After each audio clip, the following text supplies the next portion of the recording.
Hello, and welcome to Academy on Air. This is the third and final live stream in a series called A Reintroduction to YouTube.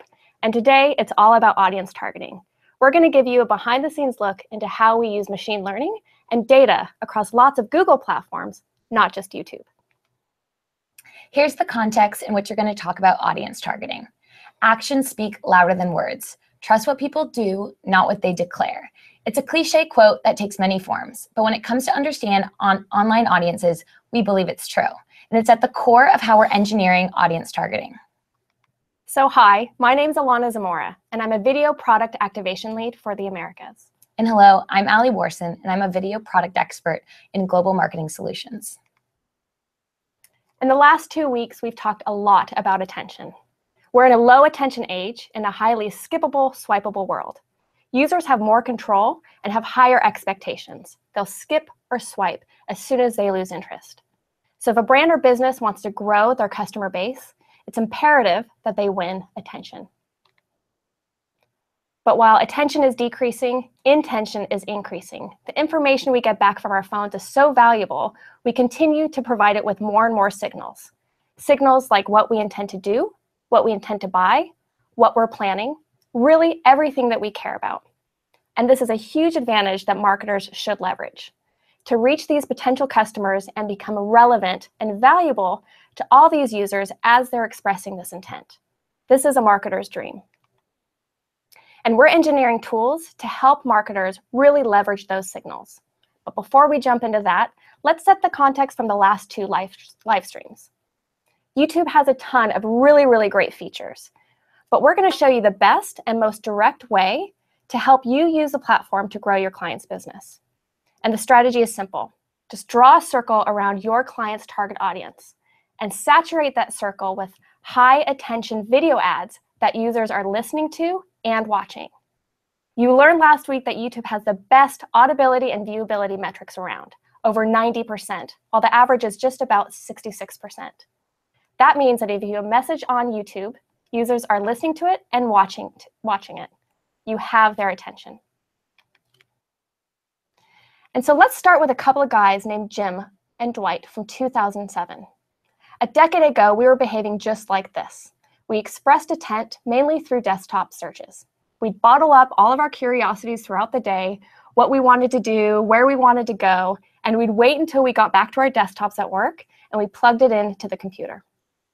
More often than not, guess what happened to all those intentional things we wanted to do? They'd poof, they'd go away, we'd forget about them.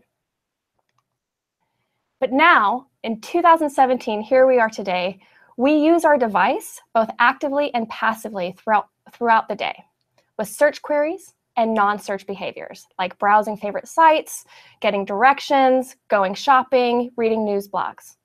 Our phones are remote controls for our lives. And we're signaling what we care about and what we intend to do like never before. A lot of these little expressions, they happen on Google. They happen on Google search and they happen on YouTube search. Search is still the most direct way that we express intent and interest. And it remains the most direct way today. But it's not just search anymore. We express intent through browsing, shopping, getting directions, and navigating to stores. Most of these moments happen with Google Play, Gmail, YouTube, apps that are endemic to people's lives. And these apps have over 1 billion users each. We're capturing a different slice of a user's interest and passion or interest across all of these apps. Plus, we have the entire Google Display Network, which is effectively most of the third-party web. Marketers can use this rich data to identify potential customers. But here's the really cool part, though. With machine learning, we're able to stitch all these different signals from the apps, from the web, and provide a real-time profile of a user's lifestyle and habits. Never before have we really had a more crystallized view of a user and what they intend to do at the right moment. And we know people use Google across various devices throughout the day. And we've overhauled our audience targeting on Google AdWords and how video ad targeting works on YouTube. The old model, as you're probably well familiar with, was a cookie-based system built for the desktop world. If a single person had 3 devices, we'd capture that session with cookies on these 3 different devices and have a very disparate view of who this user actually was. But using machine learning, we can infer what people truly care about. And it doesn't just use declare data like age or gender. It uses the actions that people are actually taking. Actions don't lie. Also, there's no lag. We're processing these signals in real time. So if somebody suddenly starts to research a new car, or maybe they plan a vacation, or if they're interested in what movies are showing later today, we can target them in minutes. And this is truly acting in the right time and the right moment that somebody's really making an intentful decision.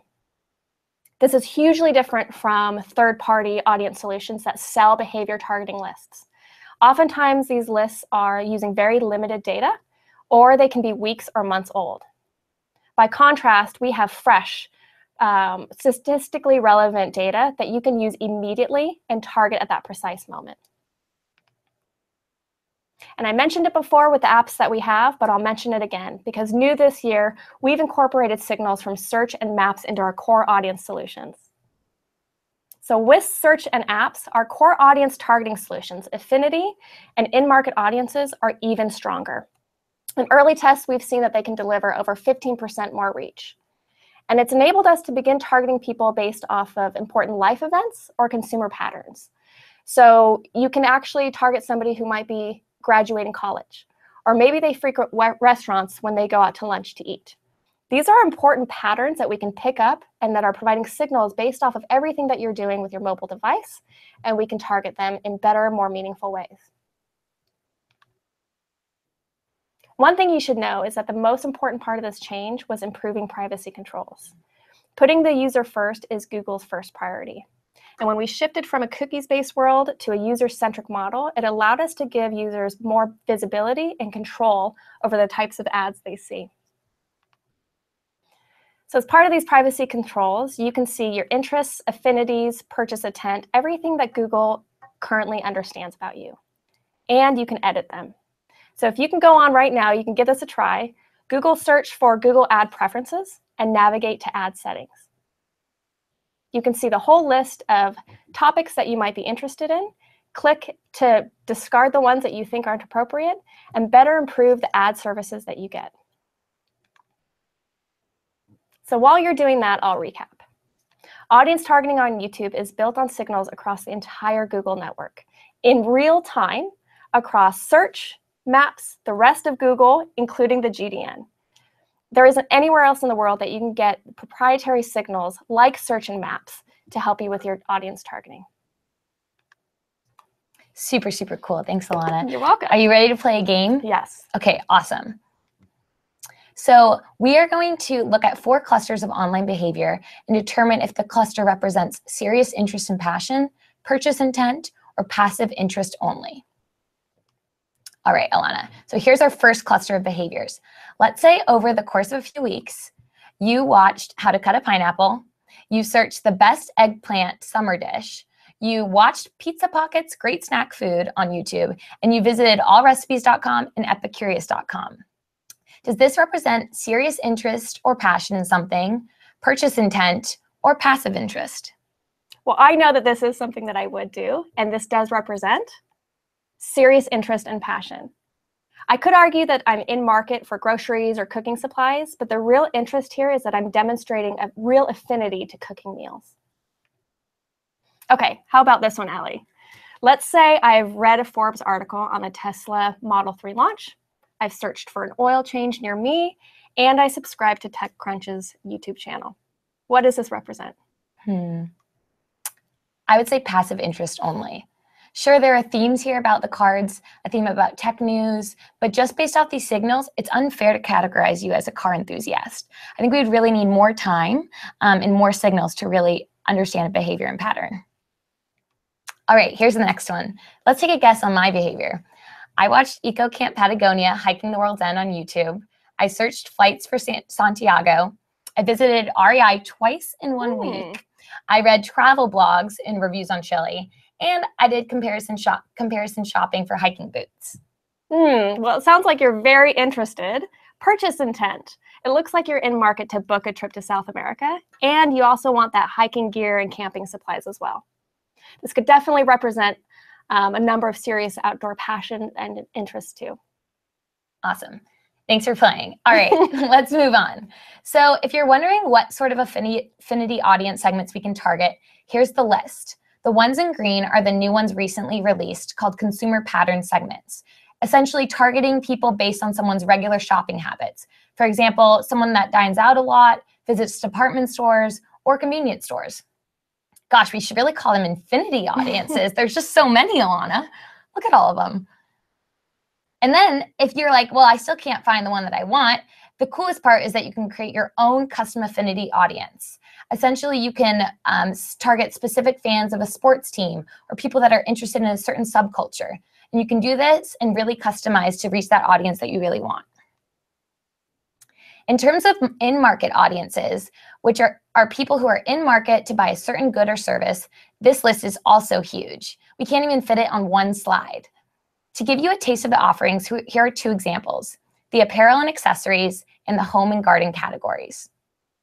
On the right are the other top level categories that expand down into lots of subcategories too. Remember, these audiences are usually more narrow than the affinity audiences on the last slide. So while they may reach a bit lower in the purchase funnel, they may deliver less reach.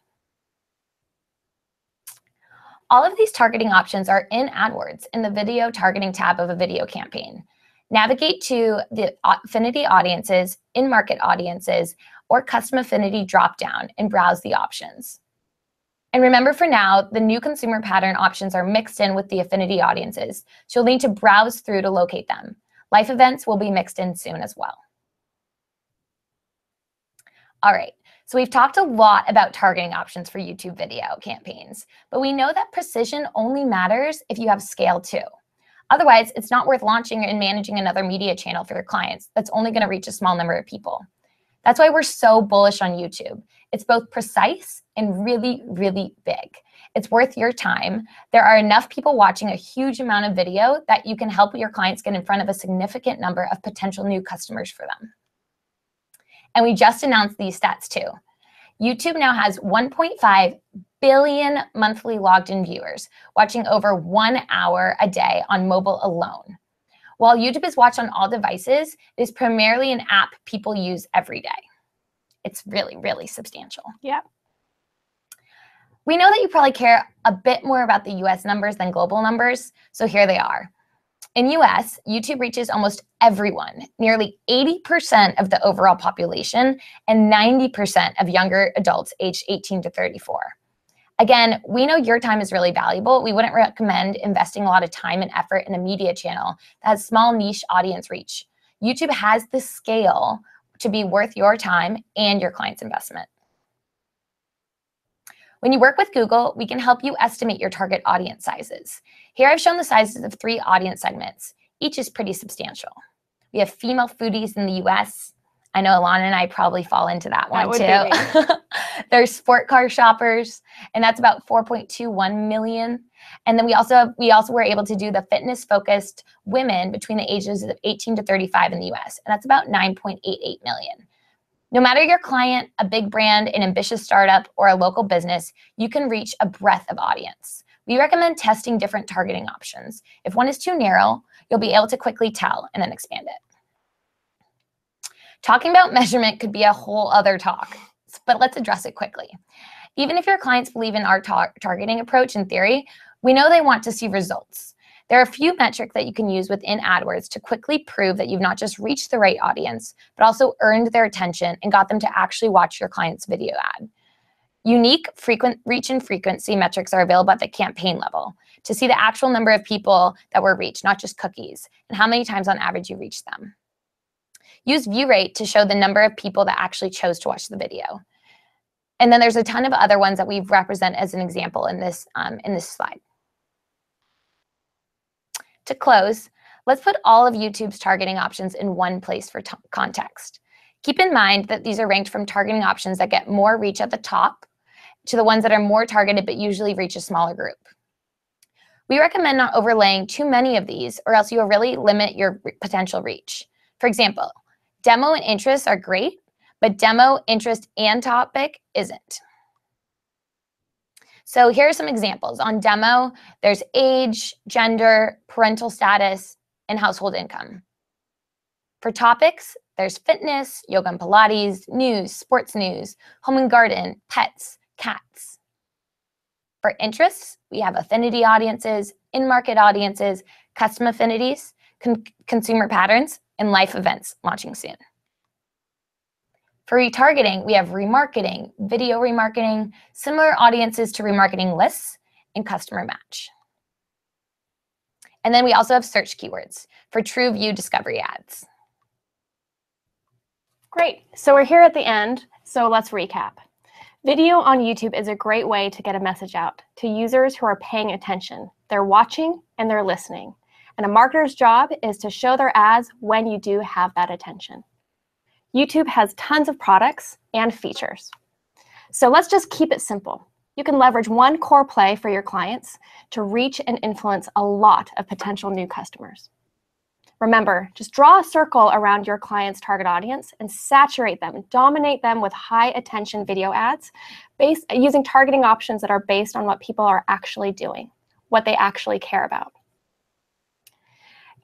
Use full screen sound on images and messages to really capture their attention. This is the best way to introduce people to your client's product and remind them of the value of your client's business. And for the previous 2 talks in the series that go deeper into our ad formats and video ad best practices, you can check out the Google Partners YouTube channel. Thanks again for tuning in. We'll now take questions from the audience. Okay, Great. let's see what kind of action we got here. Okay. Looks like we only have a few. Sure. So we have one that just came in. What different life events targeting options will be offered? So we technically can't release these yet, but things like getting married and graduating college. So stay tuned. Okay. Search and map signals are so cool. Yes, they are. Do you know how they make affinity segments better? Yes. So they don't cloud the judgment. It's not like they're adding more information that's harder to decipher. They actually make things more precise and helps you achieve stronger ROI. On average, we've seen about a 15% more reach when we use these audience segmentation. Cool. Oh, wow. There's another one on life events. Where are the new life events targeting options? Getting married, graduating college, in the AdWords interface. So like we mentioned before, this will be in the affinity segments once they're released. Okay. That'll do it for today. Thank you again for joining. We hope you enjoyed the entire series. And if you have additional questions, post them on the community page and someone will be sure to answer. Thanks. Bye-bye.